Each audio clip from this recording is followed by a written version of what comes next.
Realisasi rekap KPU tak lagi menampilkan diagram perolehan suara pemilu 2024 setelah heboh naiknya suara PSI. Tidak diketahui apakah keduanya ada kaitan ataukah tidak, tapi yang jelas KPU sudah gagal menyajikan transparansi dan akuntabilitas seperti yang dijanjikan. Lalu apakah semua ini terkait dengan tudingan adanya kecurangan pemilu? Inilah Top Review.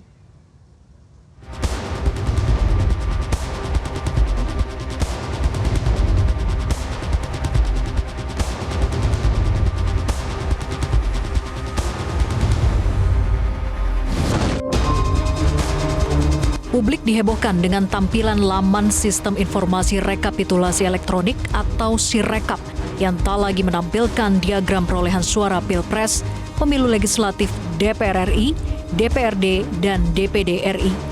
Pada kolom pilihan daerah pemilihan pada laman Sirekap di www.pemilu2024.kpu.go.id yang tadinya menampilkan diagram batang perolehan parpol dan tabel perolehan suara parpol dan caleg juga tidak lagi bisa dibuka.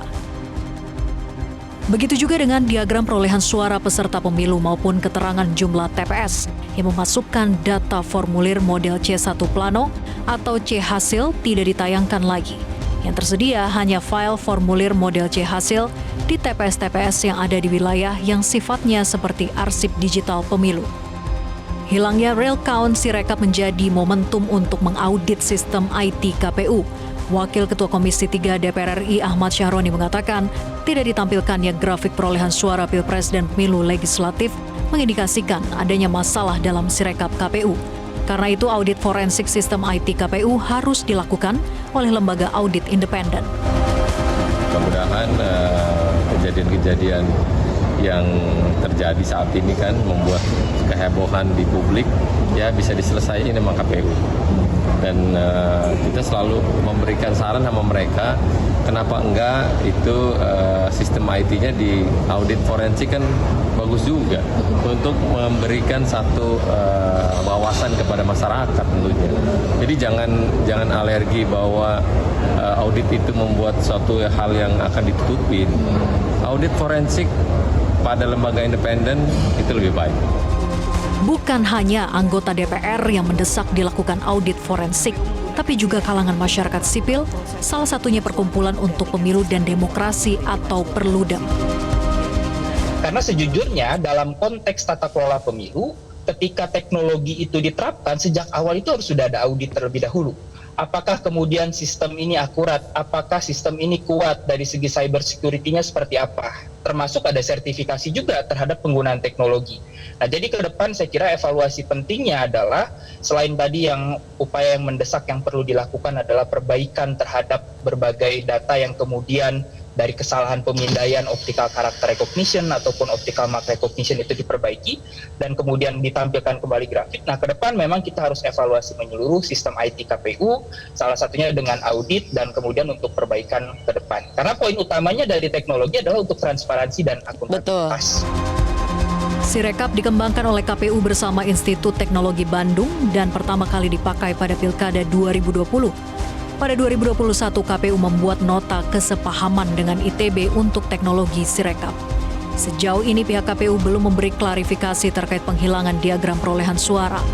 Sikap KPU itu justru menimbulkan spekulasi yang semakin liar di masyarakat bahwa ada sesuatu yang disembunyikan oleh KPU.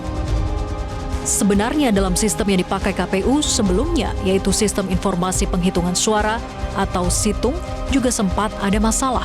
Bedanya KPU saat itu responsif, tidak seperti sikap KPU saat ini.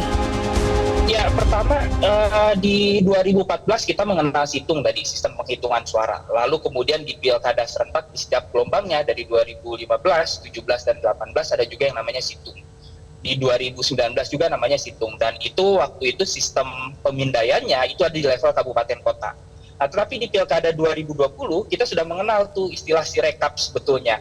Bagaimana kemudian hasil form C1 di TPS, satu plano pada waktu itu langsung difoto menggunakan telepon genggam dari petugas KPPS dan langsung dikirim dan dipublikasikan.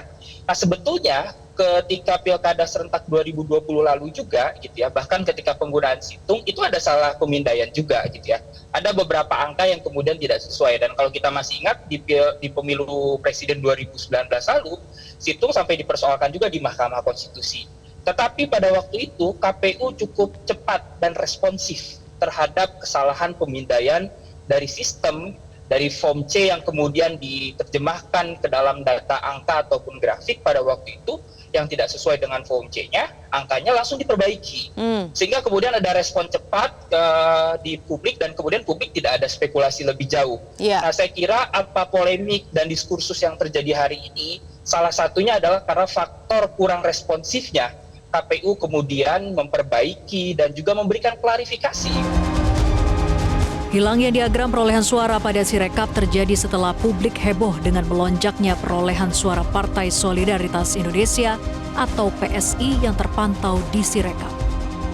Direktur Eksekutif Setara Institut Halili Hasan menyebut melonjaknya perolehan suara PSI sebagai hal yang tidak lazim sehingga mengarah pada dugaan penggelembungan suara. Bagian itu kami ingin mengatakan bahwa apa yang terjadi dalam bentuk lonjakan suara yang melesat, meledak pada PSI ini sesuatu yang tidak lazim, sesuatu yang aneh, sesuatu yang ganjil saya kira, dan itu cenderung mengarah pada dugaan penggelembungan suara. Kalau kita ditanya soal secara umum suara-suara mana yang beralih menjadi bagian dari penggelembungan PSI ini, saya kira yang paling masuk akal ada suara-suara yang tidak sah itu, suara tidak sah di tiap TPS itu bisa dengan mudah. Benarkah hilangnya diagram perolehan suara pada Sirekap ada kaitannya dengan polemik terkait PSI? Sejauh ini KPU belum memberikan klarifikasinya. Yang pasti, Sirekap yang digadang-gadang sebagai instrumen untuk transparansi dan akuntabilitas penyelenggaraan pemilu. Jika demikian, KPU sudah gagal dalam menyajikan transparansi dan akuntabilitas tersebut. Mungkinkah ini bagian dari kecurangan yang terstruktur, sistematis, dan masif? Mungkin audit forensik IT KPU dan penggunaan hak angket di DPR akan bisa membukanya.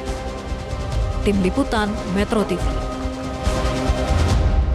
Jelajahi cara baru mendapatkan informasi. Download Metro TV Extend sekarang.